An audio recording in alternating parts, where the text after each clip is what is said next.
I believe each player, they're great in their own right. And I won't say that there's the greatest of all time. I've never gotten into that debate. I love Michael Jordan. I love Kobe Bryant. I love these guys. But I'm never going to go in there and say this is the greatest of all time. I just don't, because everyone was great in their own right. And there's greatness in every one of them. Greatness in everyone, but I've never gotten into that debate, not even on the women's side. If someone asks me who do I think was one of the best, I'll say Cynthia Cooper every single time. It's going to come out of my mouth every single time.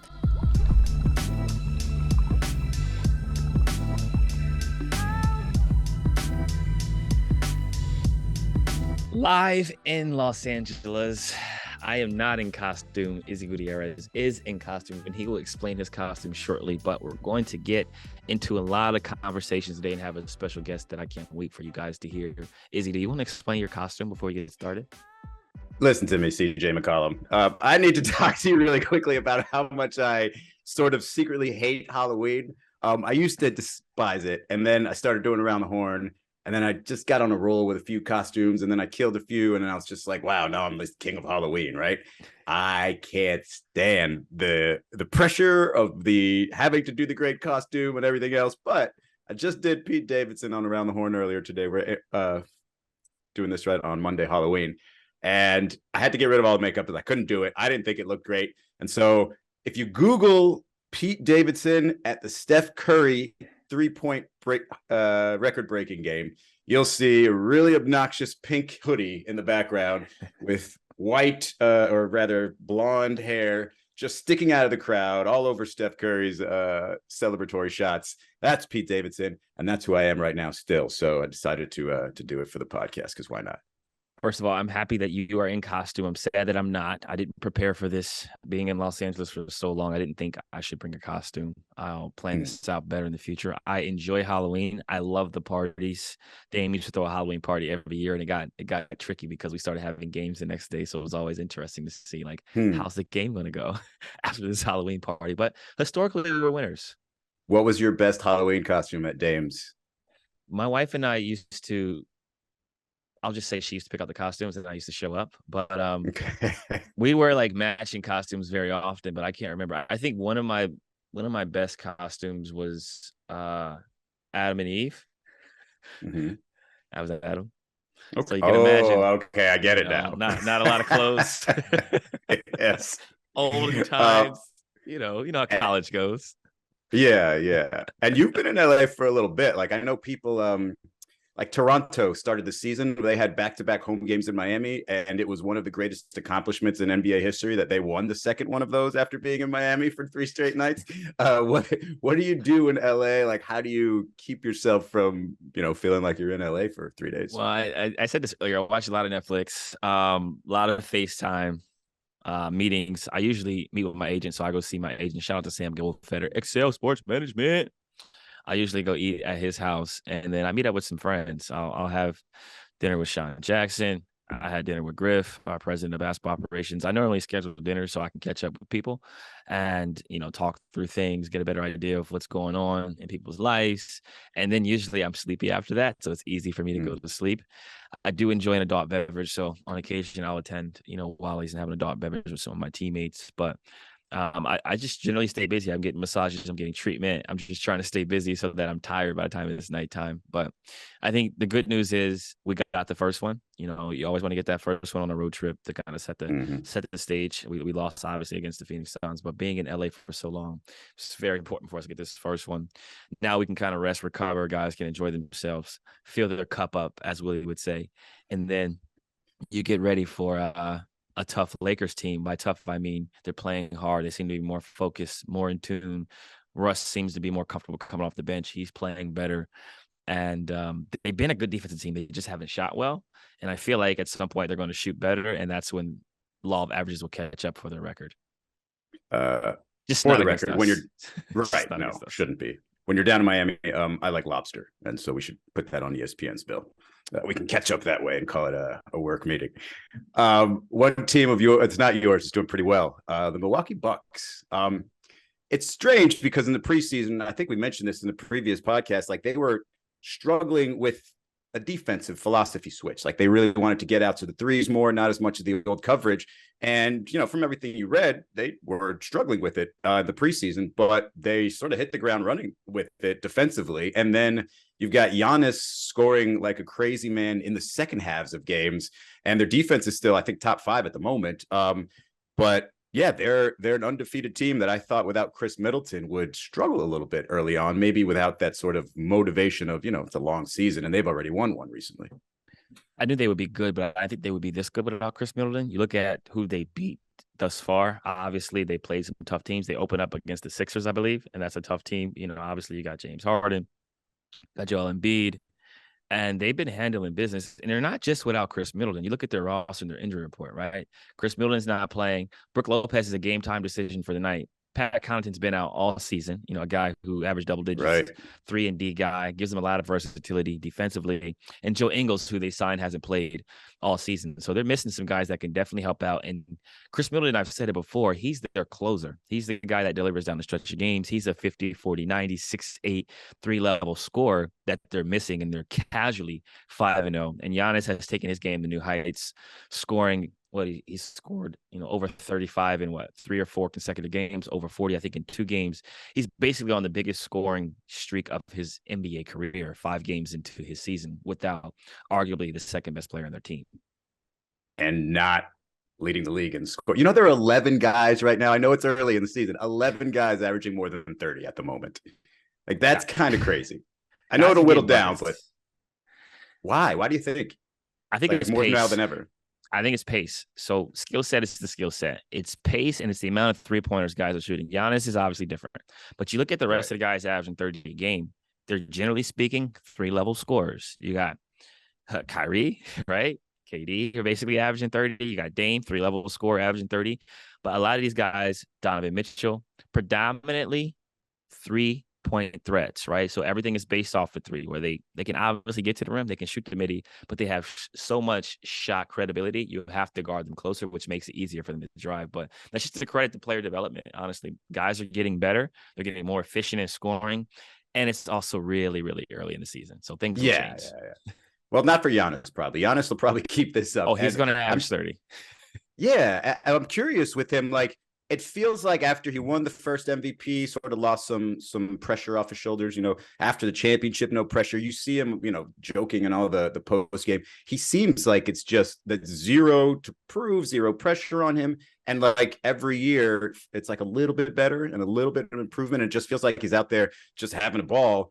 And that seems scary to me. Like if they, remain healthy, if they get healthy and get back, like a Giannis slightly better every year. Like what is that like for you guys to have to prepare for? Not great to see him continue to get better. Good for him, not great for the rest of the league. I mean, you look at his numbers, 34, 14, 5. His performance index rating is 27, which is ridiculous. Just to give people perspective, like the numbers he's putting up haven't been duplicated before. Like, I don't know who's averaged 35 and 15 besides Will Chamberlain. Mm-hmm. Like no one else, right? It wasn't Shaq, no. Wasn't Shaq, and Shaq was very good. He's 7 foot, 243 pounds, listed at, moves like a deer. He's athletic. He has a go-go gadget left arm. He can dunk on you with either arm.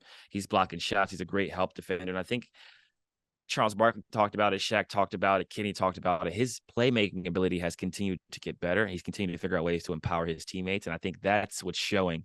And that's something that needs to be highlighted more often. He's missing Chris Middleton. He's missing another starting caliber player. And he's finishing games and winning games single-handedly. Would you say, not like, I don't like to talk about anything about MVP this early because I feel like you're automatically jinxing the first person you're talking about. But do you think, that's what I was saying too. It was an automatic jinx because I heard that the other day. But with Giannis, is it best player in the league? I know we had the poll and everything, ESPN did, but is that like kind of universal? Like, hey, Giannis it's like he's the best player in the league right now. His team's 5-0. He's missing a starter and another borderline starter. I think it'd be hard to argue that he's not the best player in the league right now, just based on his individual performance and how he uplifts his team, how happy his team is. I think you judge everything. You judge team camaraderie, morale, individual performance. there's no issues within the Milwaukee Bucks organization that we know of. I'm not saying that everything's perfect, but you look at the leadership that team has. Look at his press conferences. Look how free flowing it is. You talked about how happy he looks. He's at peace. And his teammates are happy. Wesley Matthews is hitting game winners. Like, they're in a really great space collectively. And I think that goes to him and the organization. And that's a credit to his ability to empower his teammates while still being dominant. So I would say it's an easy answer. There's a lot of guys that are playing well, but based on how he's performing, based on how well liked he seems to be, not just with his team, but within the media, they love his little corny dad jokes. He's the front runner along with Ja. And it's crazy to me that that's almost like what had to happen for he kind of like saved the small market, right? The small market team a little bit, because it was such a pattern of people just leaving after 7 and then just trying to find their championships elsewhere. And he stayed. He probably saved like a lesser superstar would probably put more blame or find a way to blame Budenholzer for some early issues when they were together. And so it just feels like you needed this ideal superstar for that to happen in Milwaukee, something like that. And he just kind of is that. He's kind of that perfect fit. He is. He's the guy who's low maintenance in the sense of not needing what some other star players may need or want or yearn for. He just wants to win. He wants to be happy. He wants his peace and tranquility, and he wants to go win championships. And he wants to do that in Milwaukee right now. But he has gone on record saying that he wouldn't mind playing in Chicago, which I thought was hilarious. That is funny. Yeah. You know what? Let's just switch over real quick, because speaking of going on record about where you want to play, Myles Turner. This was an odd, and I know you said this, and I feel like a lot of people probably double checked, but you thought it was fake when you were reading this, because Myles Turner just gave this quote on ESPN's The Woj Pod with Adrian Wojnarowski. He said, "If I'm the Lakers, mind you, he's not a Laker. He's an Indiana Pacer, okay? He says, if I'm the Lakers, I take a very hard look at this with the position that you're in. I know what I can provide for a team, my leadership, my shot blocking, my three-point ability, and just my ability to make plays out there on the floor. And I take a very long look at it. But as far as pulling the trigger, I get paid to shoot. I'm not paid to make these calls, so I could never answer that." CJ, I know there's, trade requests have been a thing of late, but just like openly discussing or selling yourself to another franchise on a podcast with a newsmaker, I don't understand that. Not just with the newsmaker, he did it with Woj, the newsmaker. Right. Sorry, the newsmaker. I mean, point taken. He obviously knows he's been in trade rumors, and he just expressed how he feels he could help another organization, another team. I thought it was fake. To answer your question, I did. I thought it was one of those fake pages online. I was like, he didn't say this, and then you told me, and our producers told us that it was actually real and that he did say these things. I don't know what to say. I'm at a loss for words, but I do think that he's right. Like, he could help in terms of his versatility, knocking down shots, all those things. He does offer a lot to not just that team, but any team, including the team that he plays for. He's a big guy who blocks shots, knocks down threes, and spreads the floor. And Buddy Hield is another floor spacer, shot maker, which you need in the NBA. So I thought it was an interesting discussion to have on a podcast, on any podcast, let alone Woj's podcast. But he did just answer the question. So technically, he didn't bring it up. He just answered the question. True. But let me ask you this, though, as somebody who came from a, less than the major market when you started your career there in Portland. I remember somebody on Miles's team, Turner's team, like coming up to me a few years ago, basically telling me or trying to tell me why he was so deserving of being on the all defense first team.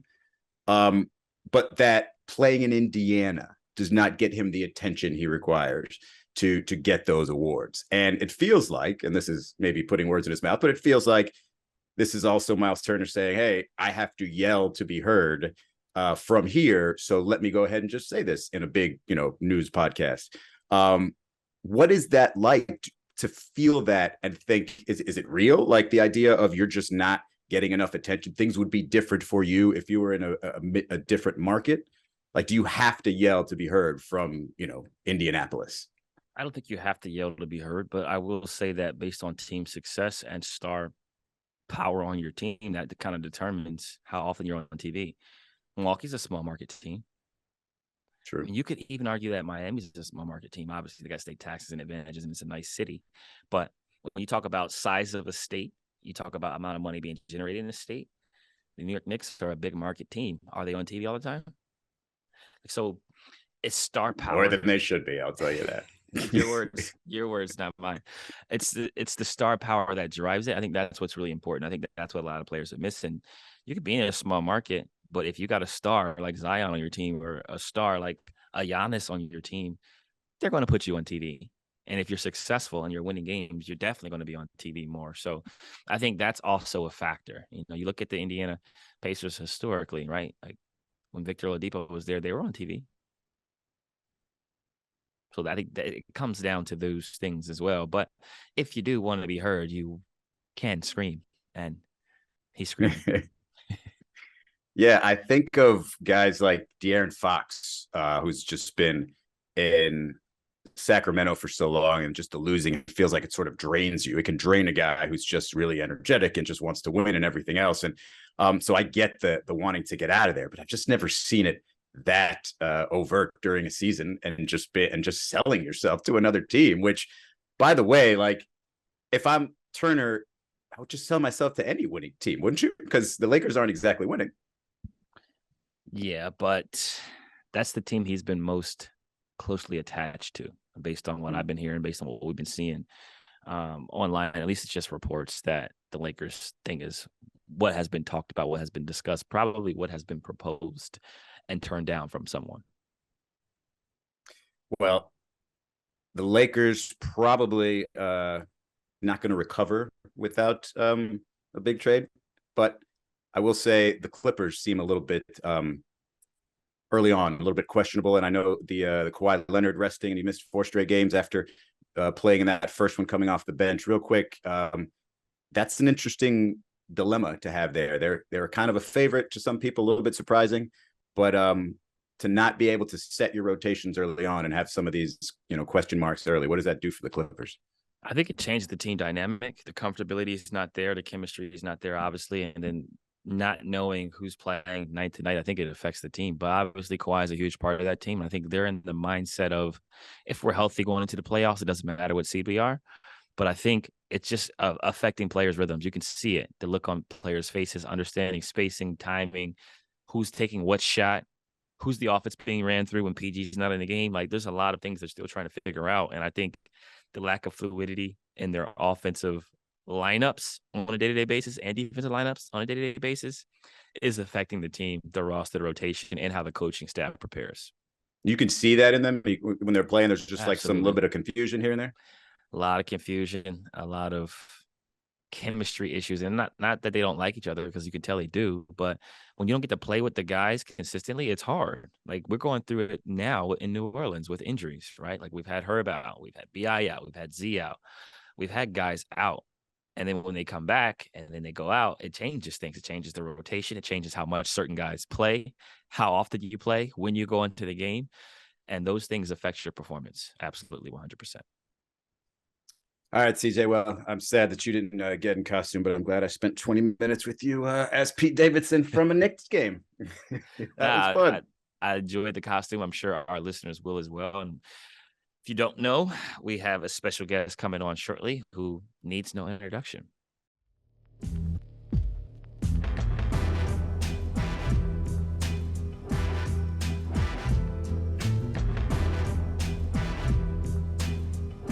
All right, we're live in Los Angeles. First of all, I appreciate you taking this time on our off day. I know how valuable off days are. And for those that don't know, coaches work extremely hard. The hours are very difficult. They're long, they're tedious. You guys don't get enough credit, so I appreciate you. Thank you, CJ. Spending time. For those that don't know, I'm here with Teresa Weatherspoon, the great Teresa Weatherspoon. Big T, Teaspoon, Hall of Famer, whatever you want to call her. We call her Coach. But for those that don't know, I'm going to go through some accolades. I'm going to embarrass her real quick. Played in the 88 and 92 Olympics, NCAA Division I champion in 88, two-time WAC regular season champion, 2009, 2011. That is as a coach. WAC tournament champion 2010, Wade Trophy winner in 88, Honda Sports Award for basketball 88, two-time Kodak All-American, 87, 88. I'm going to keep going. American South Player of the Year in 88, Roderick Cup winner in 88, two-time WNBA Defensive Player of the Year, 97, 98, five-time WNBA All-Star from 99 to 2003, four-time WNBA second team from 99 to 2000, WNBA assist champion, 1997, steals champion twice, 97, 98, WNBA 15th anniversary team in 11, WNBA 20th anniversary team in 16, six-time Italian League All-Star from 89 to 94, La Tech Athletic Hall of Fame, has played in Europe, has played in the W, has coached as a head coach, now currently assistant coach for the New Orleans Pelicans. Teaspoon, how you doing? I'm great. You just embarrassed me. Come on, CJ. I mean, I feel like the world should know that you're one of the greatest basketball players of all time, not just women basketball players, but for those that don't know, now they know. Well, thank you. I appreciate that. No problem at all. And we discussed your upbringing, right, a little bit. You grew up in, I want to make sure I say this right, Pineland, Texas, 882 people. You've gone from Pineland, Texas to the W, to Europe, to the NBA as an assistant coach. You've seen some of the best. You've coached some of the best. What has life been like for you on this journey? And coming from 882 people to now, like what has kind of changed in your life from a sports standpoint? Yeah. You hit it on the head, CJ. I came from a place of 882 people. I was one of those kids who was told you would never become great. It's the impossible. I don't really talk about that, but I want people to know that that's something that happened to me because I came from such a very small place, and it was all about being mission-driven, having purpose behind your drive. And I had an opportunity to get to Louisiana Tech, to play at Louisiana Tech under Leon Barmore, which was very hard because I didn't have the means. My family didn't have the means to go to school. So I had to get it done athletically, to get to school, to be able to do things that I wanted to do in my life. And got a chance to play at Louisiana Tech under a 4-year scholarship. And then it just blossomed from there. Everything just started to go from there. Got a chance to be an Olympian, 2-time Olympian, and then overseas for so many years. And then the W came into existence. And then I got to play in New York City. And of course, playing in New York City, if you do everything the right way, the exposure comes. And it happened for me, and I'm thankful and blessed. I'm grateful for all those things. And then now I'm here with the Pelicans. And I think it's just the hard work from not having, coming from a very small place, being told what you can't do, and using that as motivation to get to where you need to be. You talked about using it as motivation, the chip, if you will. I call it the chip on people's shoulders very often. What were the obstacles that you faced as a black woman, right? Coming from Pineland, Texas, not having the WNBA, right? Yeah. Having to go to Europe. What was that like? Obviously, European basketball is different now. My brother is playing. This is his 13th season in Europe. What was that like for you going from 800 people to Italy, to all those countries you traveled to? And then how were you able to maneuver society, if you will, as you became a coach in the NBA? It was really hard, CJ, to go from a very small place, and then I'm headed overseas to go play. Now I'm away from family, and I'm so family oriented, it's unreal. We're super close as a family, but I had to go away to live my dream. I wanted to continue to play after college. Collegiately was done. All that is done. Now what am I going to do? I had to go overseas. The ultimate for us at the time was to be an Olympian. So that dream I accomplished. I wanted that so bad. I accomplished that, and I did that twice. And I moved on from there, and play overseas was probably extremely, extremely difficult because you're away from home and you're learning to live in a different country. You're having to somewhat de-Americanize yourself and be a part of their history, their culture, and to fit in, to show them how much you appreciate the opportunity to be a professional athlete there as well. But that was a difficult move to go away from family, but you had to do what you had to do to live a dream. It's sacrifice. Absolutely. There's a huge sacrifice, and I don't think people understand or appreciate what it's like for American players to go abroad and be away from their families. And obviously you went during a time in which technology isn't what it is today. Mm-hmm. I remember having to Skype my brother while he's abroad. Now obviously I can do Zoom calls, I can do FaceTime, and I can actually live stream his games. But people don't understand the transformation that we have to make as players, and that a lot of those players have to make. Talked about transformation. Speaking of which, when did you come to the conclusion that you wanted to coach? Obviously, you were very successful as a player. A lot of the saying is the best players aren't the greatest coaches. I think you're one of the few people who is a great player and is also a great coach. How did you find that balance, and when did you decide that you wanted to be a coach? That happened for me as a freshman in college because I'm inquisitive. I wanted to know, why did you do that, Coach Barmer? Why did you make that call? What's the purpose of that call? Why do we do what we do? Why do we do this defensively? I wanted to always know. I wanted to be equipped because they always say the point guard is the extension of the coach. So I had to be an extension of him to know why he's thinking what he's thinking and could possibly tell him what he's thinking before he asked me. I wanted to be that close to him and understand the game. And when I am done, I know this is what I want to do. I knew that's what I wanted to do when I was done playing, because it's another way to assist. It's another way to give back. You don't play a game and experience what you experience and not give back. And this is the way for me to be able to give back. I don't know how anyone else does it, but this is my way of giving back the experience that I've had for so many years of playing the game of basketball.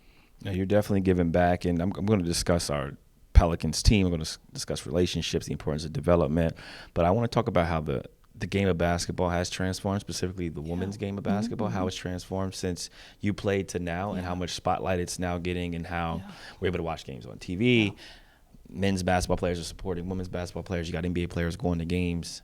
How has it transformed, and what would you like to see continue to happen in terms of the strides the W can take? Yeah, it has really, really changed a lot for the good. We don't ever say that we weren't talented. We were pretty talented, but today's game and the way it's played is really positionless, as you can tell. But it is so unbelievable how they play the game that it's so exciting to watch. It's really growing. It's evolving every single year. It's becoming different.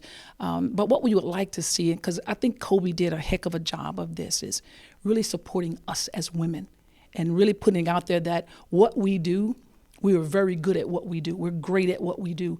And anyone can learn from what we do. And he put that out there for us. And then you got other people that's joining in to watch what we do. We just need more exposure. We just need more exposure. We get more of that, we'll do really well. I think this year, this past season was probably one of the best that I've seen in many years. I agree, and I want to get out to more W games as well. I've been a big fan from afar. I need to get more close, and I need to be more vocal about my support of the W, and that's something that I'm going to be working on alongside the NBA. But I thought that was really important. You look at the development of women's basketball, the ability to play the game obviously is what it is, but the exposure that they're getting now, starting at the collegiate level, right? You're being able to see more games on TV. We're starting to be able to follow women's basketball and know who players are before they get to the W, and then obviously being able to follow their career here as well as abroad is very important. Turning the page to the Pelicans, how has your transition been in the NBA? First of all, as a coach, what's it been like? What have you enjoyed most about it? And what do you enjoy most about our Pelicans team before I get into the rest? You know, I always get the question of the respect factor. You know, being a female in what people deem to be male-dominated is, do they respect you?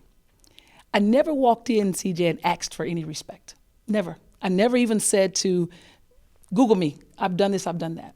I always walked in to let each guy that I might have come in contact with to know that if I can help you, then you tell me what you think of me. That's it. That's all I ever wanted to do, is to walk in and be of help, to give. Once again, it's about giving. I don't need for anyone to tell me what I've done. I know what I've done. It's now a matter of what I walk in to give and what I do and what I bring every day to the table. A lot of times I'll tell you, don't ask me what I bring to the table. I am the table. If I am the table and I set the table, then everybody who comes to the table can pull from the table. That's the way my mindset is when I walk in, I want to be the table. Take from the table. You're able to eat every time I walk in. That's my mindset. And that's the way it's been for me since being here. I haven't had any of those issues. I don't want to have those issues. It's been excellent. This has been absolutely wonderful for me to be a part of. I'm growing, still learning. And I think that's the most important thing. As long as I'm growing and still learning and still giving, I feel like I'm in a great place. I would agree. I definitely think you're the table. You set the table for our team. You set the table from a relationship standpoint. It's clear everybody respects you. You command the room. Your resume speaks for itself. You don't have to Google, but you should Google, because I read off a laundry list of things you've accomplished, and one of the reasons why I want to have this conversation is because I think it's important people understand what you've accomplished and what other women out there will continue to accomplish when they get the right chances and opportunities. We discussed the Pelicans, right? The Pelicans a few years ago to the Pelicans now. What has changed? How has the culture continued to shift?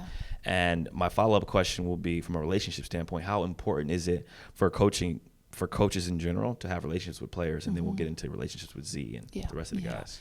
Well, you know, what I've seen the most is how guys have really enjoyed one another. And when you have that, you got something really special. Right. From top to bottom, when you have guys who care about each other off the floor, that carries CJ right onto the floor, because there's a care factor.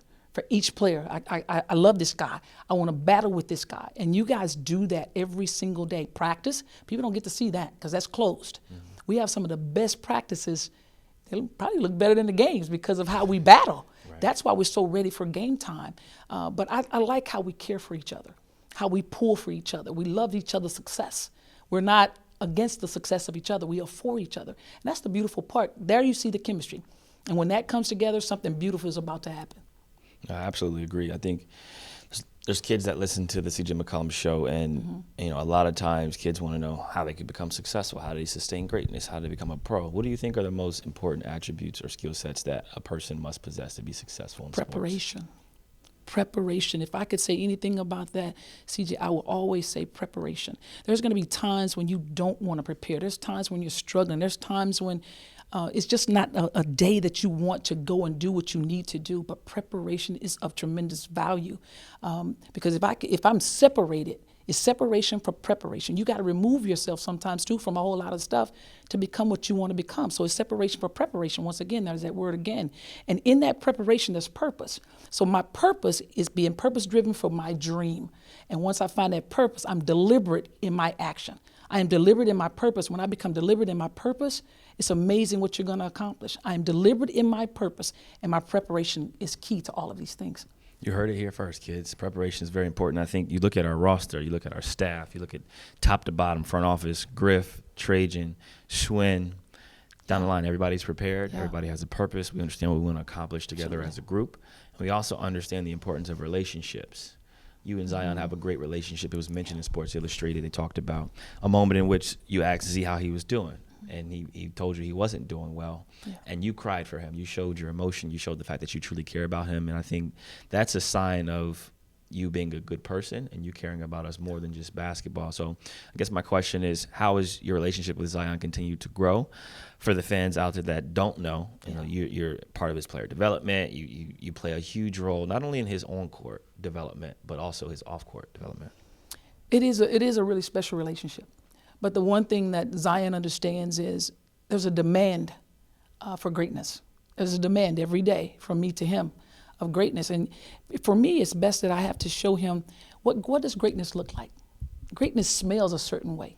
Greatness walks a certain way. So it's my duty, not just as a PD worker for basketball, to be great in your skill, because this guy is really skilled and talented and gifted. But what do I give to help him understand the same thing that you're doing out here on the floor? You got to do that on the outside. The outside of this court is probably more valuable than what you're going to do on the court. And so I have a lot of tough love, because I want him to succeed. I want him to succeed, but there's a certain way it has to be done. And you have to hold yourself accountable every single day to what you must do to be a part of a team. Hold yourself accountable, because this isn't tennis. This is basketball. Well, that's absolutely correct. And I think we've seen the strides in his game, right? Obviously, he finishes well around the basket. He's got a good handle.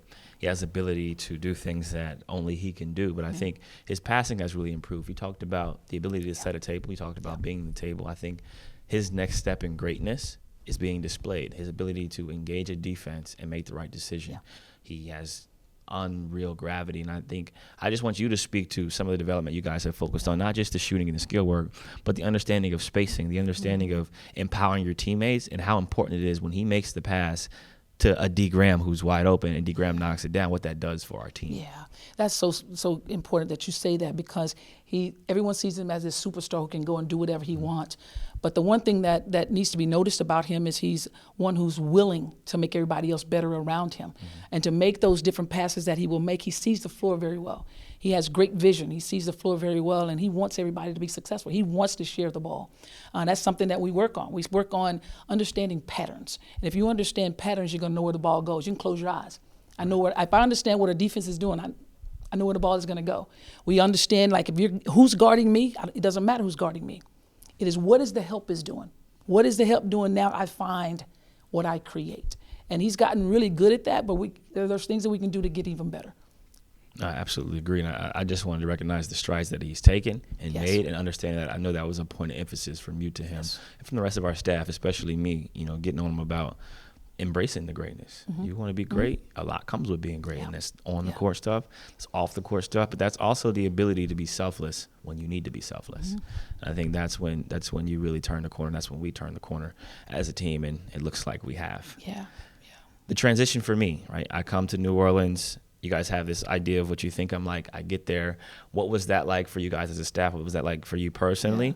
And what are the things that you didn't know that I was good at, that you're seeing I'm good at? And what are the things that we've been working on behind the scenes? You know, CJ, what I love this about you is your leadership. Your leadership, because leaders lead. And the one thing that you do really well is you bring people along with you, whether that is the on-court stuff or the off-court stuff. You're teaching these young men things that they need to know when this game is done. When this game is done, these are the things that you probably need to get your hands on. While your name is hot, what are you getting yourself into? What are you involving yourself in? You're teaching them in so many things that I see that is of value to them to grow as young men, and that's huge. But as a bucket getter, everybody knew you're gonna go get them buckets. We know you're gonna go get those buckets. But what I also like, that I thought that you came back this year with a better drive, a better sense of I am going to be better at this. It's making everybody else better. And I'm going to defend my ass off.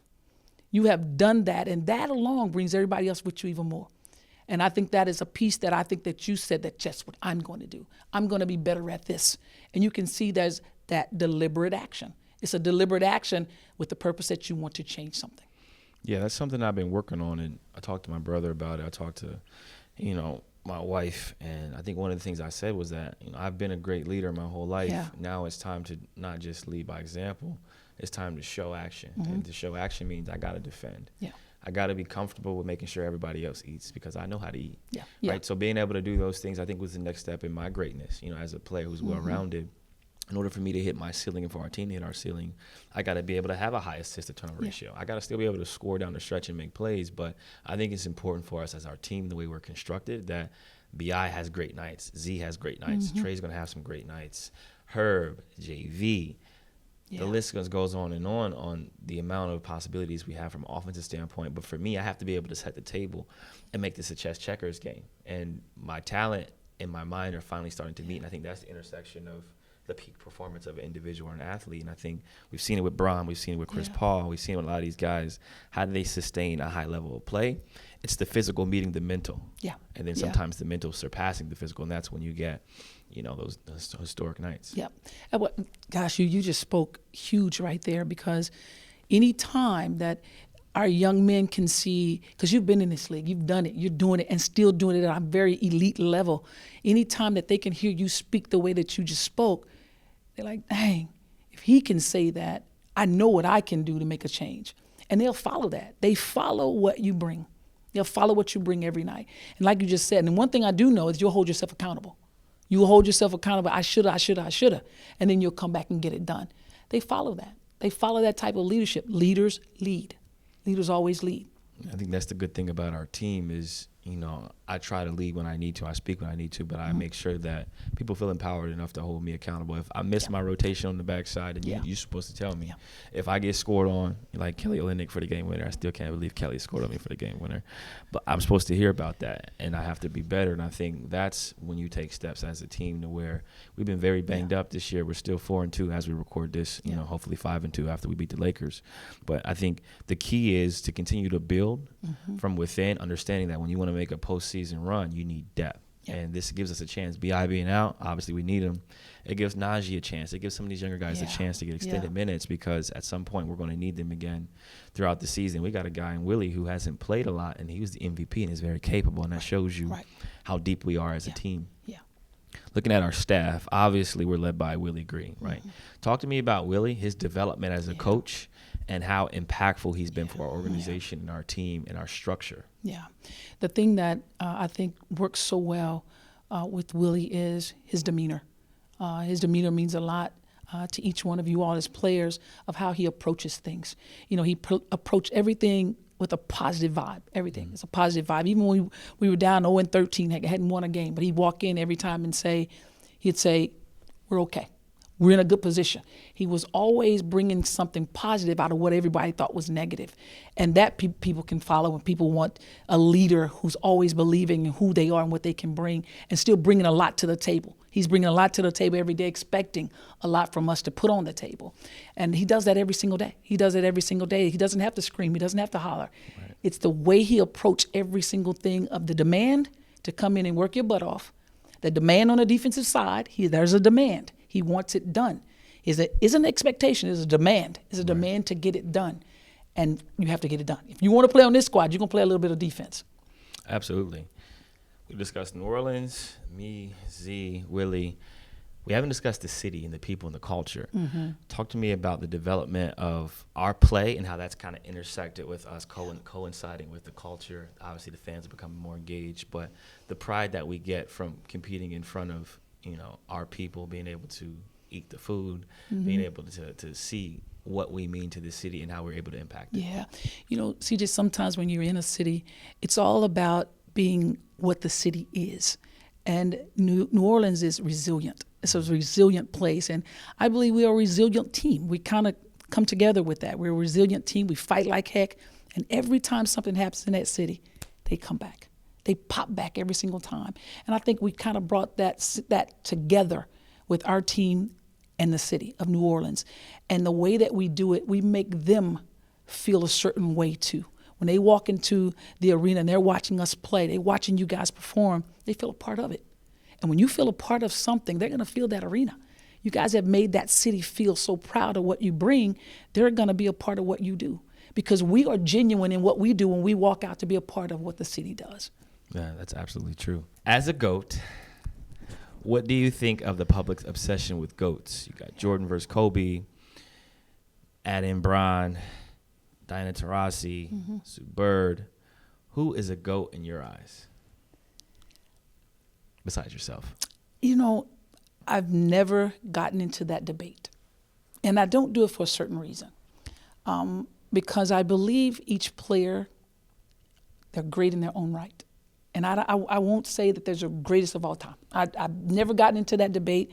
I love Michael Jordan. I love Kobe Bryant. I love these guys. But I'm never going to go in there and say this is the greatest of all time. I just don't, because everyone was great in their own right.